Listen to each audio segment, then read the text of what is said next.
అన్నిటికీ ఈసారి వాస్తవం చెప్పాలంటే అన్నిటికీ చాలా ఇబ్బంది ఉంది. 2 ఏళ్ల పరిపాలన ఎట్లా ఉంది? ఏముందన్న పరిపాలన చాలా ఇబ్బంది అన్న, అన్ని రకాల ఇబ్బంది. అంటే ఇప్పుడు వాస్తవం చెప్పాలంటే టీఆర్ఎస్ ప్రభుత్వం వచ్చినప్పుడు ఎన్ని టైం మాకు కరెంట్ గాని నీళ్లు గాని ఊరి వ్యవస్థ గాని ఏ మాత్రం గింత రిమార్క్ గింత ఇబ్బంది రైతులకు అయితే మాత్రం ఒక్క ఇబ్బంది కాలేదన్న. మాకు వడ్లు సెంటర్లో పోస్తే ఎప్పుడెప్పుడే వడ్లు పోయేది. వడ్లు ఇక్కడి కాంటా అయ్యేసరికి 24 గంటలే పైసలు పడేది.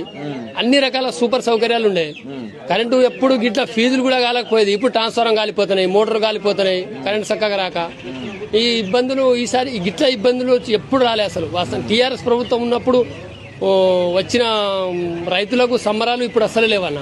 చాలా ఇబ్బంది అయితే దొరకలేదన్న, చాలా షార్టేజ్ అయింది. ఈసారి యూరియా దొరకక టైంకి యూరియా అయ్యాక దిగుబడి వరాలు మొత్తం వరి చేనులు దిగుబడి రాలే, ఇబ్బంది అయింది. చేత ఇంకా అట్నే తట్టుకుంటా అప్పుడో బస్తా ఇచ్చినప్పుడల్లా వేసినాం, దిగుబడి రాలే, వరి కష్టమైంది. ఇప్పుడు కూడా మళ్ళీ అప్పటికి ఇస్తాం, వస్తుంది వచ్చుడు లేదు, పీకుడు లేదు. అట్నే ఇప్పుడు కూడా ఏదో స్లాట్ బుక్ చేయాలి. బుక్ చేస్తే మళ్ళా పొద్దున్న సంచి సాయంత్రం దానికా తీసుకోవాలి, తీసుకోకపోతే క్యాన్సిల్ అవుతుంది. అదే రోజు సాయంత్రం దానికా తీసుకోవాలి, సాయంత్రం పోతే కథం తెల్లారి మళ్ళీ అయ్యారట, మళ్ళీ బుక్ చేసిన స్లాట్ కూడా క్యాన్సిల్ చేస్తున్నారు అని చెప్పి మార్పు చేసి ఒకసారి చూద్దామని చేసినాం. మార్పు వచ్చింది. ఎప్పటికీ ఎవడో సాత్రం అన్నట్టు లైఫ్ లాంగ్ మార్పు వచ్చింది.